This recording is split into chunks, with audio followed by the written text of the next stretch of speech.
What is going on, everybody? My name is Toxic and welcome back to another Rust console video. Today I'm going to be flipping things around. We're not going to be talking about specific leaks or predictions this time as I did in my last video.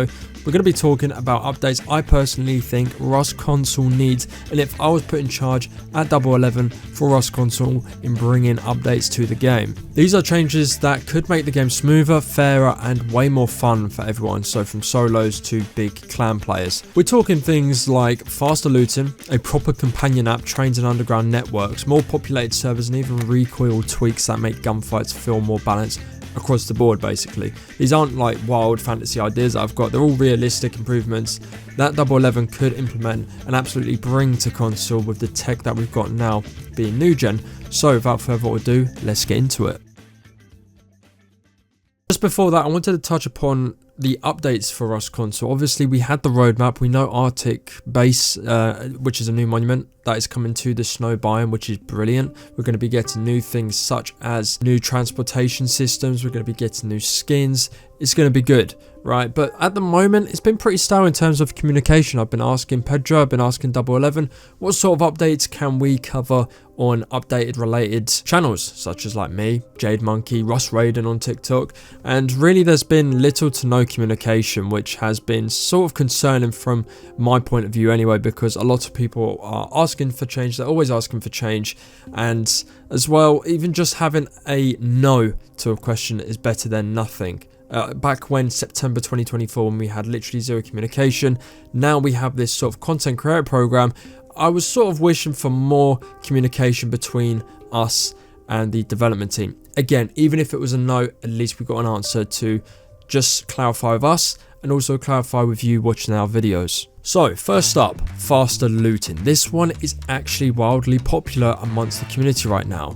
It's simple, but it would instantly change the pace of Rust console as we know it. So right now looting is one of like the clunkiest parts of the game. It slows down fights and gets you killed mid loot, and honestly just doesn't feel smooth.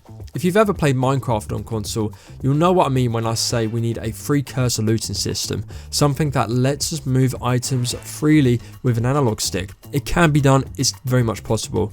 No need to spam buttons or wait for sluggish UI. Minecraft, you can open a chest and basically move through items fluidly with one motion. And Rust console should do something similar because this is something that PC can do. Again, it's not impossible to do on console. Minecraft, for example, and many other games do it as well. It would be a clean drag and drop system that actually responds instantly. So imagine like opening a dead body's loot or a crate mid-fight, quickly dragging meds or ammo without delay. That's the type of speed that would make looting feel modern. It doesn't break balance, it just removes frustration. Fast, responsive looting means more action and less fighting with the inventory screen. Next up, we have got trains and underground systems. This is one of the coolest features from PC Rust that we still don't have on console, and mobile has it. It would change the entire flow of the game as we know it. So imagine this, you've got underground tunnels connecting monuments and regions of the map. You can hop on a train, travel across the island, or ambush another squad riding one.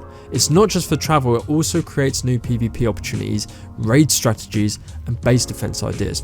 So underground areas could double as hideouts or event zones. So maybe there could be loot caches hidden deep below, or old abandoned stations that become high tier areas for blueprints or components. It would also make larger maps feel alive, because let's be honest, once you move out to remote bases right now, it gets quiet fast. Trains would keep that mid to late wipe energy going strong, and plus it's a nice way to also get loot whilst traveling around the map, seeing what bases there are that you could raid, or seeing what teams or solo duo trios that you want to come up against. As well, when we reflect back to the donut map, we had that thing outside of Outpost where it was just smoothened off, which is where going down through the elevator to the underground tunnels where you'd find trains was on that map, and very much probably has been tested before. Speaking of larger maps though, that brings me to the third thing Rust console really needs: more populated servers. Right now, the average server cap around 100 players. This is something that PC players laugh at when I talk to them, because they're talking about, oh yeah, we're just on a 500 pop server. What is console on? And I was like, 100. And they're like, still, 100 has not changed since the start of this game. And sometimes with 100 players that can be decent. It doesn't give the same chaotic and unpredictable energy that Rust actually thrives on. I'd bump that to around 150 to 200 players on 3.5k maps. That's not actually making the maps bigger, because if we made the maps bigger on 100 pop servers, it's just going to be dead despite all of the travel systems that we have in the game right now. Let's reflect back to 100 pops with 3k maps. I felt as if there was a lot of activity on those servers because I think that was the great partnership with it. So if we had 150 to 200 players on 3.5k maps, it's going to be very active in my opinion. With that said, that's pretty much like the sweet spot that would make the world feel, action-packed again.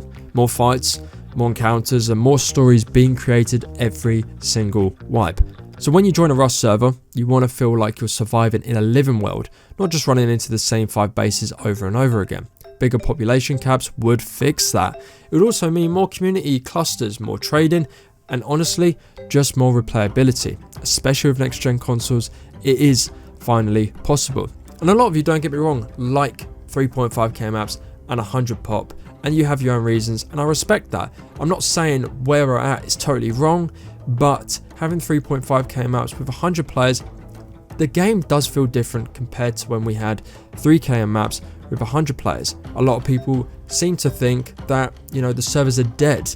Of course, there's the odd one where it's action-packed to wipe, 100 queued, but most of them stay to around steady 50 to a 70 player server, which can get dry, especially on bigger maps when it's sort of outlived the player cap. I'd also make sure that these larger pop servers have slightly tuned down entity limits or optimized structures to prevent lag, but overall Rust console could easily handle the 150 to 200 player cap servers now, especially with dedicated server hardware improving every year. So the fourth update I would add is something a lot of us have wanted forever: a proper Rust console companion app similar to Rust Plus on PC. Now before I really get into this was covered by Pedro in an interview back in 2022 with Serial Overdrive. He'd basically said that we want to keep the game as it was, a survival based game. This was before community servers, and I 100% agreed with Pedro. But since then we've got community servers, which are highly modded. We also have a lot more updates, and I guess you could say it's part of Rust, but a lot of offlines due to the fact of performance. Even the likes of Obi, McLovin, Caleb, etc., they have moaned about performance and complained that it just drops suddenly when you are doing a raid. Let's say a send it raid or a tactical raid, the performance drops, which has led a lot of players who don't create content, they just play the game, to just purely offline, because they're not losing to the players in the base defending it. They're actually losing because of the game itself and the poor performance that they are experiencing. So right now, console players are missing out on one of the best features the game has ever had, being able to connect your base, cameras and turrets in real time from your phone. It's crazy how useful this is for like managing raids, traps, and even just checking your base while you're out. So I'd make a Rust console app that lets you link your account, view map info and control turrets. You could see server wipe timers and get notifications when your base is being raided. You can even add chat integration for clan members or basic notifications for vending machines or base upkeep. It doesn't have to be overly complex, like just a clean version of Rust Plus designed for console players. Even if it started with like limited functionality, it would massively improve player engagement, and honestly, it'd make the console community feel more connected between wipes. Which brings me to the last update I'd have in this game. So finally, let's talk about recoil, specifically weapon handling and crouch recoil. So right now, Rust Console's recoil system is in a weird spot. The crouch mechanic gives like way too much advantage when controlling spray patterns, especially with guns like AK, MP5, the custom and Tommy. When someone crouches mid-fight, they can laser beam you, basically with barely any recoil while you're struggling to hit a headshot standing up. If I was balancing Rust console, I'd completely take out crouching for easier recoil on those weapons, the AK. Basically any of the weapons right now that don't have a standing and a crouching recoil on main branch, I'd keep the weapons how they are and I'll just make the recoil a little bit easier. At the end of the day, Myself and a lot of others wanted new recoil because to combat the cheaters and make the skill gap just a bit closer, to make it more of a fair playing field for legit players coming up against cheaters. And yes, a lot of people are finding it easy with this new recoil, and that's fine, but in my opinion, and I think as a fact, the new recoil poses more challenges than the recoil that we currently have on the main branch. These changes, in my opinion, would make gunplay more competitive, fairer for controller players, and way more satisfying overall. Rust's combat should be about positioning and skill, not exploits or crouch spamming. So if you put all of like this together, faster looting, trains, tunnels, more populated servers, a companion app, and balanced recoil, I think you would have the smoothest and most complete version of Rust console we've seen. You know, it would take everything the community loves about Rust and just polish it into something that feels modern, fair, and responsive. The best part about this, in my opinion, is every one of these updates fits where Rust console is heading. So the devs have been upgrading systems one by one, from recoil, performance to new monuments and events. We're already halfway there basically, so these additions would pretty much finish the job. So yeah, that's my vision for where Rust console could go next if I was given the job at Double 11 to see where this game would go.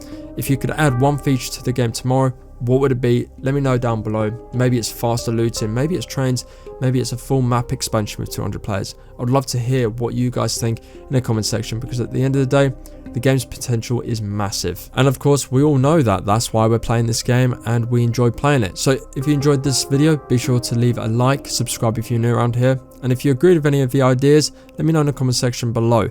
And hopefully, or just maybe, Double 11 sees what the community really wants in this video. As always, I'll catch you in the next one.